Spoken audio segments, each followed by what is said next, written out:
Alors, la concurrence, c'est un mot qu'on entend tout le temps et pour cause. C'est vraiment le cœur de notre système économique. On peut l'imaginer comme un immense terrain de jeu où, en principe, tout le monde a sa chance de gagner. Ce grand jeu nous promet quelque chose d'essentiel, avoir de meilleurs produits à de meilleurs prix. Mais bon, comme dans n'importe quelle compétition, il y a des règles. Et il y a aussi, bien sûr, des joueurs qui sont prêts à tricher pour s'assurer la victoire. Alors, quelles sont ces règles au juste? Et surtout, comment on s'assure que la partie reste équitable pour tout le monde? C'est exactement ce qu'on va décortiquer ensemble. Pour bien comprendre le jeu, il faut d'abord observer le terrain. Et en économie, ce terrain, ça s'appelle le marché. Qu'il s'agisse du marché de votre quartier ou d'une boutique en ligne, le principe reste le même. C'est simplement le point de rencontre entre les vendeurs et les acheteurs. D'un côté, ceux qui proposent quelque chose, et de l'autre, ceux qui le recherchent. C'est vraiment la base de toute notre économie. Ce qui est assez fascinant, c'est la danse presque invisible qui va fixer les prix. Regardez, on a la courbe de l'offre, donc ce que les entreprises vendent, qui rencontre la courbe de la demande, ce que les gens veulent acheter. Et ce point d'intersection-là, au milieu, eh bien c'est ce qu'on appelle le prix d'équilibre. C'est le prix parfait, où tout le monde se met d'accord. C'est ça, la fameuse main invisible du marché. Bon, maintenant qu'on a posé les bases du terrain de jeu, parlons un peu des règles. Il existe en théorie un modèle de jeu absolument parfait.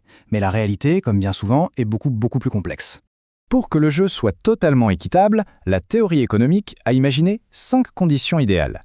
Imaginez un peu, une multitude de vendeurs et d'acheteurs, tellement nombreux que personne ne peut influencer les prix. Des produits qui sont tous identiques, parfaitement interchangeables, une liberté totale pour qui veut de se lancer ou de quitter le marché, et puis une transparence absolue où tout le monde sait tout le temps. Cet idéal, c'est ce qu'on appelle la concurrence pure et parfaite. Le problème, c'est que, dans la vraie vie, ce monde parfait, il n'existe quasiment jamais. Le terrain de jeu est souvent déséquilibré, avec des joueurs bien plus gros et bien plus puissants que d'autres. Et c'est là qu'on voit apparaître des structures de marché très différentes. D'un côté, il y a le monopole, un seul acteur qui contrôle tout le jeu, on pense à Microsoft à une certaine époque par exemple, et de l'autre, l'oligopole. Là, c'est une poignée d'entreprises qui se partagent le gâteau, comme dans la téléphonie mobile en France. Forcément, dans ces cas-là, la concurrence est tout de suite beaucoup plus limitée. Et parfois, c'est même encore plus concentré. On parle alors de duopole. L'exemple que tout le monde connaît, c'est celui de nos smartphones. C'est soit Android, soit iOS. Point. 2 géants qui se partagent l'intégralité, ou presque, du marché mondial. Et forcément, quand il y a peu de concurrence, la tentation devient très forte. La tentation de tricher pour éliminer le peu de rivaux qu'il reste. Et c'est là qu'on bascule dans les pratiques illégales. Il faut bien faire la différence entre 2 niveaux de triche. D'abord, il y a la concurrence déloyale. C'est un peu comme un croche-pied direct à un adversaire. C'est grave, mais ça reste ciblé. Et puis, il y a les pratiques anticoncurrentielles. Et ça, c'est bien plus grave. C'est comme si on empoisonnait l'eau pour tous les joueurs. Ça affecte tout le marché et au final, nous, les consommateurs. L'exemple le plus connu, c'est le cartel ou l'entente. C'est un accord secret entre des entreprises qui devraient normalement être en compétition. Au lieu de se battre sur les prix, elles se mettent d'accord sur notre dos. Elles fixent des prix élevés et se partagent le marché pour maximiser leurs profits. C'est l'une des fautes les plus graves et elle est très sévèrement punie. Et attention, un cartel peut prendre 2 formes. Il y a l'entente horizontale entre des concurrents directs, par exemple 2 fabricants de yaourts qui se mettent d'accord sur le même prix, et puis il y a l'entente verticale qui lie un fabricant et son distributeur. Mais dans les 2 cas, l'objectif est le même, contrôler le marché, et c'est complètement illégal. Mais tout ça, ce n'est pas que de la théorie. Ces pratiques illégales ont des conséquences bien réelles sur la vie d'entrepreneurs qui, eux, essaient juste de jouer selon les règles. Et pour bien comprendre, rien de tel que l'histoire de Nadia. Nadia, donc, est gérante de restaurant. Elle a dit succès et elle décide d'ouvrir un nouvel établissement plus grand dans une autre ville.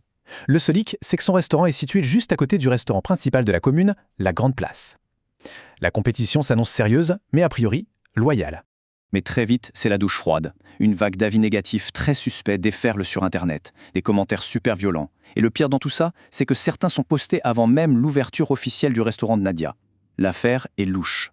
Le coup de grâce arrive quand une enquête informatique révèle d'où viennent ces commentaires, de l'adresse IP de son concurrent.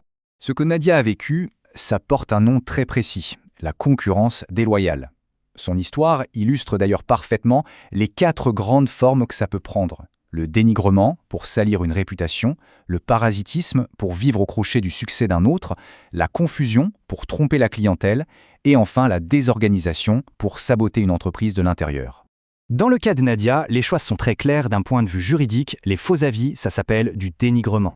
Mais ce n'est pas tout. Son concurrent a aussi débauché son chef cuisinier pour lui piquer sa recette phare de mousse d'asperges. Et ça, c'est de la désorganisation. La conséquence de tout ça, elle est bien tangible. Nadia a estimé ses pertes à 20 000 €, sans même parler des dégâts sur son image de marque. Heureusement, la loi est là pour la protéger. Elle peut tout à fait porter plainte et demander réparation pour le préjudice subi. L'histoire de Nadia nous montre bien qu'il faut des arbitres pour que les règles soient respectées. Mais elle montre aussi qu'il y a de bien meilleures façons de gagner, des stratégies qui sont à la fois loyales et bien plus efficaces. Alors, qui sont ces arbitres?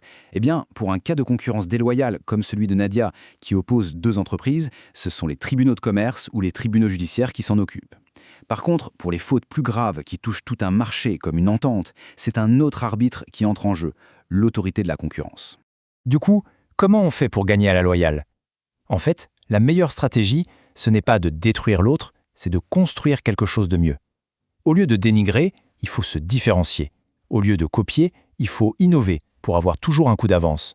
Et bien sûr, il faut protéger ces idées uniques avec des brevets, des marques, pour que le jeu reste juste. Au fond, la stratégie la plus intelligente, ce n'est peut-être pas de gagner la partie, mais d'en inventer une nouvelle. En créant un produit tellement différent, tellement unique, la concurrence n'a plus lieu d'être. L'entreprise se retrouve alors, au moins pour un temps, seule sur son propre terrain de jeu. Et ça fait réfléchir, non? Et si le but ultime du jeu, ce n'était pas de battre les autres, mais plutôt de réinventer les règles, de créer son propre jeu? C'est peut-être ça la véritable clé pour vraiment gagner la partie.